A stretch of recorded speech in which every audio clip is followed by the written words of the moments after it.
Joseph, the Lord will guide you home. David Lewis, a neighbor boy of 11, remembered the meeting where the church was organized, including the fact that the room they met in had no floor except dirt.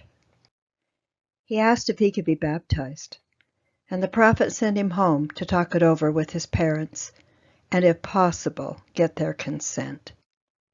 He wrote, "I went home and asked my mother if she was willing that I join the church. Her answer was, 'Yes, David, you can do so if you please. But David, the whole world is against them, including all the good ministers.'" He was baptized 29 days after the organization of the church, on his 12th birthday, in a stream 2 miles down a road and 2 miles over a cow trail.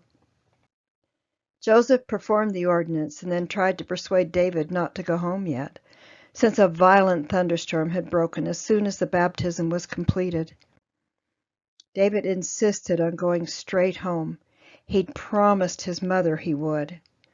The prophet pressed no further, but instead promised me that the Lord would be with me and would take me safely home to my mother.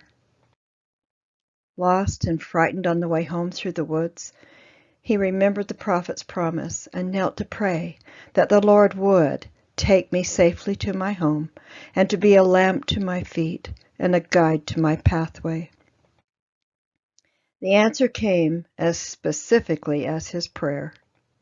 A light resembling the illumination from a coal oil lamp appeared and moved ahead of him down the path to his house, circled around to the back door, and went out as soon as his mother, who had seen it pass the window, opened the door.